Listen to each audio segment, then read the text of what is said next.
అందరికీ నమస్కారం.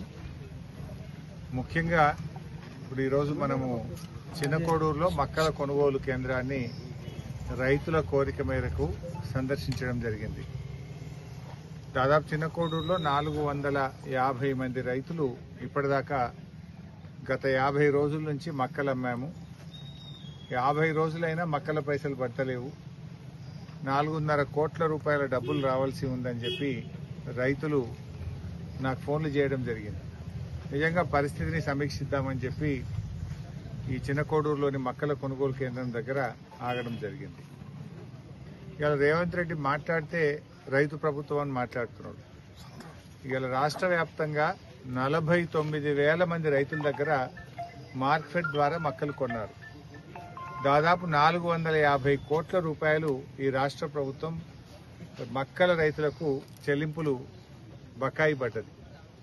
ఉత్తమ్ కుమార్ రెడ్డి, రేవంత్ రెడ్డి గారు మాట్లాడినప్పుడల్లా మేము 48 గంటల్లో రైతులకు డబ్బులు ఇస్తున్నాం, పంట కొన్న 2 రోజుల్లోనే రైతుల అకౌంట్లలో డబ్బులు పడతాయని హైదరాబాద్లో కూర్చొని మాట్లాడుతూ ఉన్నారు.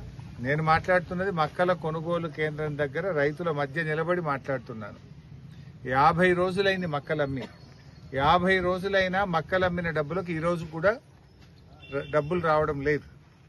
రెక్కలు ముక్కలు చేసుకొని మక్కలు పండిస్తే ఇవాళ వరకు పైసలు రాని పరిస్థితి ఏర్పడ్డది.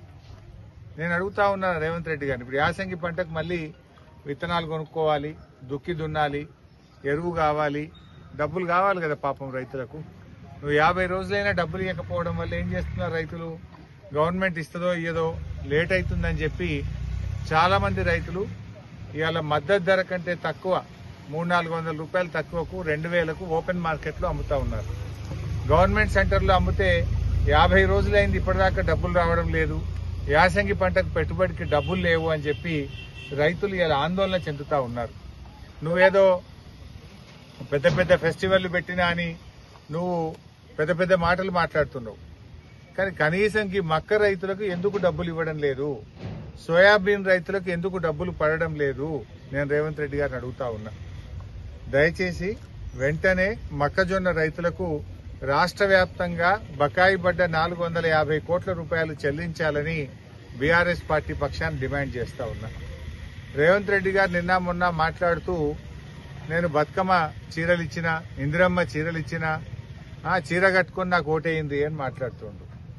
అసలు నిస్సిగ్గుగా నువ్వు ఇచ్చిన చీరలన్నీ, దానికి ఇచ్చిన ఒక్క చీరకు ఊకే మళ్లీ మళ్లీ నేను చీరలు ఇచ్చిన అని చెప్పి మహిళల ఆత్మగౌరవాన్ని దెబ్బతీస్తున్నావు. నువ్వు చీర ఇవ్వకపోతే వాళ్ళు చీరలు కట్టుకోలేదా? చీరలు లేవా? గతంలో ప్రభుత్వం ఇవ్వలేదా? నువ్వేందో ఇచ్చినట్టు ఇక అది కట్టుకునే వచ్చి ఓటైందని చెప్పి ఇవాళ మహిళల ఆత్మగౌరవాన్ని దెబ్బతీసే విధంగా రేవంత్ రెడ్డి గారు మాట్లాడుతూ ఉన్నారు. కేసీఆర్ గారి ప్రభుత్వం ప్రతి పండగకు కూడా ఇచ్చింది. నువ్వు 2 ఏళ్ల పాలన ఇవాళకి పూర్తయింది. 2 సంవత్సరాలు నిండితే నువ్వు 2 ఏళ్ల పాలన చేసుకొని నువ్వు ఇచ్చింది ఒకటే చీర కదా, 2 చీరలు ఇవ్వాలి కదా, ఒకటి ఏనే పెడితివి. ఆ ఇచ్చిన ఒకటి కూడా రాష్ట్రంలో సగం మంది మహిళలకే ఇచ్చినావు. పట్టణ ప్రాంతాల్లో ఇవ్వనే లేదు. గ్రామీణ ప్రాంతాల్లో ఊర్లలో కూడా ముసలోళ్లకు, 18 ఏళ్లు నిండిన పిల్లలకు, ఆడపిల్లలకు కూడా ఇవ్వలేదు. ఇచ్చిన సగం చీరలకు దానికి లొల్లు ఎక్కువ. ఇక చీర నేను గాంకిచ్చినా అని చెప్పి పెద్ద పెద్ద మాటలు చెప్తున్నాడు. నువ్వు చీరలు కాదు కదా, నువ్వు ఏం చెప్పినావు ఆనాడు? నువ్వు ఇచ్చిన బాండ్ పేపర్ మీద, నీ గ్యారంటీ కార్డు మీద మహాలక్ష్మి ఇస్తా అని చెప్పినావు. ఇవాళకి 2 ఏళ్లు పూర్తయింది, అంటే 24 నెలలు. నెలకు 2,500 అంటే మహాలక్ష్మి కింద రాష్ట్రంలో ప్రతి అక్కకు చెల్లెకు 60,000 రూపాయలు బాకీ పడ్డావు రేవంత్ రెడ్డి. నువ్వు ఓటు అడగాలంటే ఈ 60,000 రూపాయలు ప్రతి అక్కకు చెల్లెకు ఇచ్చినాక ఓటు అడుగు. నేను చీర ఇచ్చినా ఓటేయమని అడిగే హక్కే లేదు నీకు. ఎందుకంటున్నా అంటే ఆనాడు మహాలక్ష్మి కింద బాండ్ పేపర్ ఇచ్చినావు, సంతకం పెట్టి. ఇవాళ బాండ్ పేపర్లు పంచి దాసుకోండి, నేను రాగానే ఇస్తా అన్నావు. మరి ఈ 60,000 రూపాయలు ఇచ్చిన తర్వాతనే మహిళల ఓటు అడగాలి గాని నేను ఇందిరమ్మ చీర ఇచ్చినా ఓటేయమంటే అక్క చెల్లెళ్ళు నీకు తగిన గుణపాఠం చెప్తారు. నేను మహిళా మనులకు, అక్క చెల్లెళ్లను కూడా కోరుతా ఉన్నా, కాంగ్రెస్ బలపరిచిన అభ్యర్థులను చిత్తుగా ఓడించండి. ఎందుకంటే మహాలక్ష్మి ఇస్తానని రేవంత్ రెడ్డి మీకు మోసం చేసిండు. ఒక్కొక్క మహిళకు 60,000 రూపాయలు రేవంత్ రెడ్డి గారి ప్రభుత్వం బాకీ పడ్డది. కళ్యాణ లక్ష్మి ఎంబడ తులం బంగారం ఇస్తానన్నాడు. ఆ తులం బంగారం ఇవాళ ఆడపిల్లల పెళ్లిళ్లకు రేవంత్ రెడ్డి ప్రభుత్వం బాకీ పడ్డది. రైతుల గురించి కూడా చాలా విషయాలు మాట్లాడుతా ఉన్నావు నువ్వు. ఇవాళ రైతులకు ఏం చెప్పినావు? రుణమాఫీ చేస్తున్నా అని చెప్పినావు. రుణమాఫీ అయిందా? ఇవాళ 2 లక్షలు మొదటి సంతకమే రైతు రుణమాఫీ మీద అన్నావు. ఇవాళకి నీ ప్రభుత్వం వచ్చి సరిగ్గా రెండేండ్లైనా ఇవాళటి వరకు రుణమాఫీ కాలేదు. రుణమాఫీ కాని రైతులారా, రైతు సోదరులారా, కాంగ్రెస్ బలపరిచిన అభ్యర్థులను ఓడించండి. అప్పుడే మీకు రుణమాఫీ జరిగే అవకాశం ఉంటుంది. నువ్వు బోనస్ అన్నావు. పోయిన యాసంగి బోనస్ వచ్చిందా? పోయిన యాసంగిలో సన్నవడ్లు పండించి నీకు ప్రభుత్వానికి అమ్మితే 1150 కోట్ల రూపాయల పోయిన యాసంగి బోనస్ ఇప్పటి వరకు రేవంత్ రెడ్డి ప్రభుత్వం ఇవ్వలేదు. ఆ బోనస్ పడాలంటే కాంగ్రెస్ బలపరిచిన అభ్యర్థులను ఓడించాలని నేను రైతు సోదరులకు పిలుపునిస్తా ఉన్నాను. ఇలా మక్కల రైతులకు 50 రోజులైనా నువ్వు చెల్లింపు చేయనటువంటి పరిస్థితి ఈ రాష్ట్రంలో నెలకొన్నది.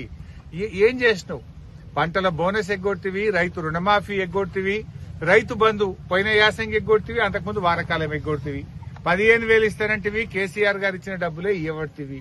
ఇలా రైతు బంధు ఏమంటుండే? ఇంకా నిన్న వ్యవసాయ మంత్రి గారు చెప్తున్నారు, వచ్చే యాసంగి పంటకేలట పంట వేసిన వాళ్ళకే రైతు బంధు ఇస్తా, పత్తి వేసిన వాళ్లకు రెండోసారి రాదు, పండ్ల తోటలు వేస్తే ఒకటిసారే వస్తుంది, లేకపోతే కందులు వేసిన వాళ్లకు ఒకసారే వస్తుంది, సాగు చేస్తేనే రైతు బంధు ఇస్తా అని చెప్పి సాగు కబురు చల్లగా చెప్తుండే. ఇప్పుడు ఓట్లు డబ్బులు పడేదాకా ఆగుతున్నారు.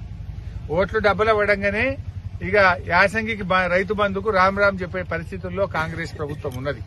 రైతు సోదరులు ఆలోచించాలి. ఇవాళ ఈ ప్రభుత్వానికి మీరు గుణపాఠం చెప్పండి.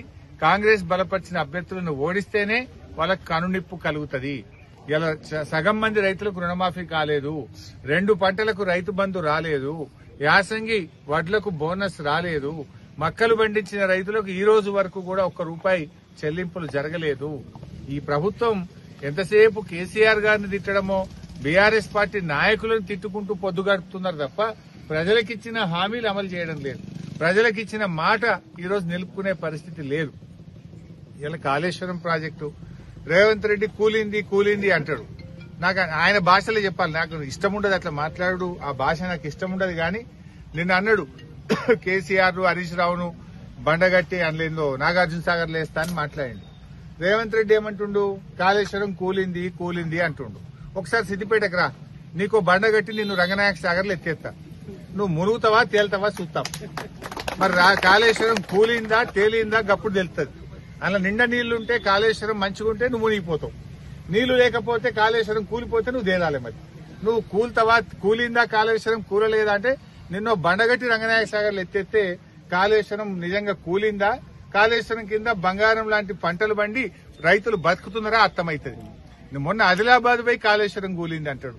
ఇలా రంగనాయక సాగరు, మల్లన్న సాగరు, కొండపోచమ్మ సాగర్ కాళేశ్వరం కాదా? దాంట్లో నిండా నీళ్లు లేవా? కాలువల కింద బంగారం వల్ల యాసంగి పంటకు మా రైతులు నార్లు బోస్తలేరా? అన్ని అబద్దాలు. ప్రతిపక్షంలో అబద్దాలు, అధికారంలో కూడా అవే చిల్లర మాటలు మాట్లాడుతూ ఉన్నాడు. నేను ఇప్పటికైనా ఒకటే డిమాండ్ చేస్తా ఉన్నా, ఊకే ఒక్క చీర ఇచ్చి చీరిచ్చినాం, చీరను చూసి ఓటైంది, చీర కట్టుకుని వచ్చి ఓటైందని చిల్లర మాటలు మాను. మహిళల ఆత్మగౌరవం దెబ్బతీయకు. రైతులకు పూర్తిగా రుణమాఫీ చేయాలని, యాసంగి బోనస్ ఇవ్వాలని, ఎగబెట్టిన 2 పంటల రైతు బంధు అందించాలని, మక్క రైతులకు 450 కోట్లు 50 రోజుల నుంచి పెండింగ్ లో ఉన్నాయి, తక్షణమే చెల్లింపులు జరపాలని నేను డిమాండ్ చేస్తున్నాను.